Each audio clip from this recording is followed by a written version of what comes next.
Hello guys, आज चाहिँ मेरो सानो मिनी ब्लग हजुरहरूलाई म के गर्दैछु, आजको दिन कसरी बित्यो भनेर म देखाउँदैछु। यसमा चाहिँ म होइन बिहान उठेर रेडी हुँदैछु। आज चाहिँ हाम्रो अलमरा एकाडेमीको चाहिँ अब लास्ट डे होइन, दसैँको। दसैँमा अब सबैजना भेला भएर टिका लगाएर चाहिँ दसैँ बिदा गरिदिनुहुन्छ। त्यसको लागि म रेडी हुँदैछु।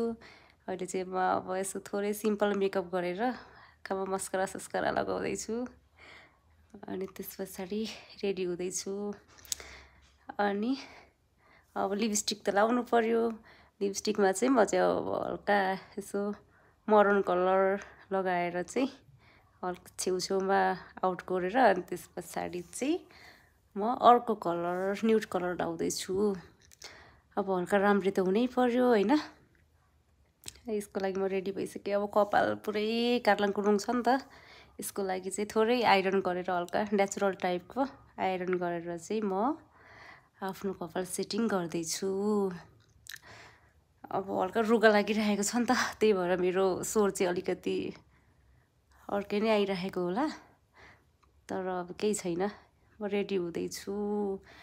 अनि त्यस पछाडि अब बिहानै हो नि त, अनि लुगासुगा लगाएँ, रेडी भएँ। अब सबैजना कुर्ता लगाइराख्नु भएको छ, मेरो चाहिँ कुर्ता थिएन। त्यस पछाडि रेडी भएर म जाँदैछु, होस्टेलदेखि बाहिर गएँ।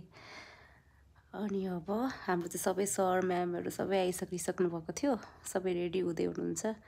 अनि हाम्रो चाहिँ अब म्याम ओनर म्यामले चाहिँ दसैँ टिका सुरुमा लगाएर स्टार्ट गर्नुभयो। अब अर्को म्यामलाई लगाइदिँदै हुनुहुन्छ।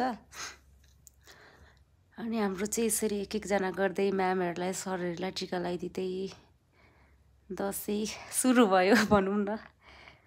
अनि त्यस पछाडि रमाइलो भयो, इन्जोय गर्यो।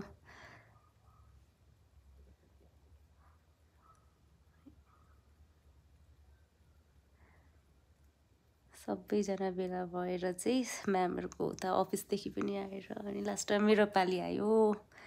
मलाई चाहिँ टिका लगाइदिँदै हुनुहुन्छ।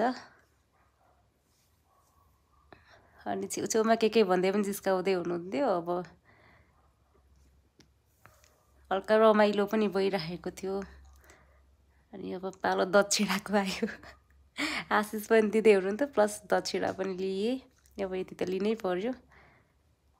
अनि मेरो पालो पनि सकियो। अब अर्को म्यामको पालो आयो। यसरी नै हामीले चाहिँ आज अलमरा ब्युटी एकाडेमीमा चाहिँ सबैजनाले टिका लगाएर दसैँ बिदा भयो। अनि लास्टमा हामी सबैजना टिमले ह्याप्पी दसैँ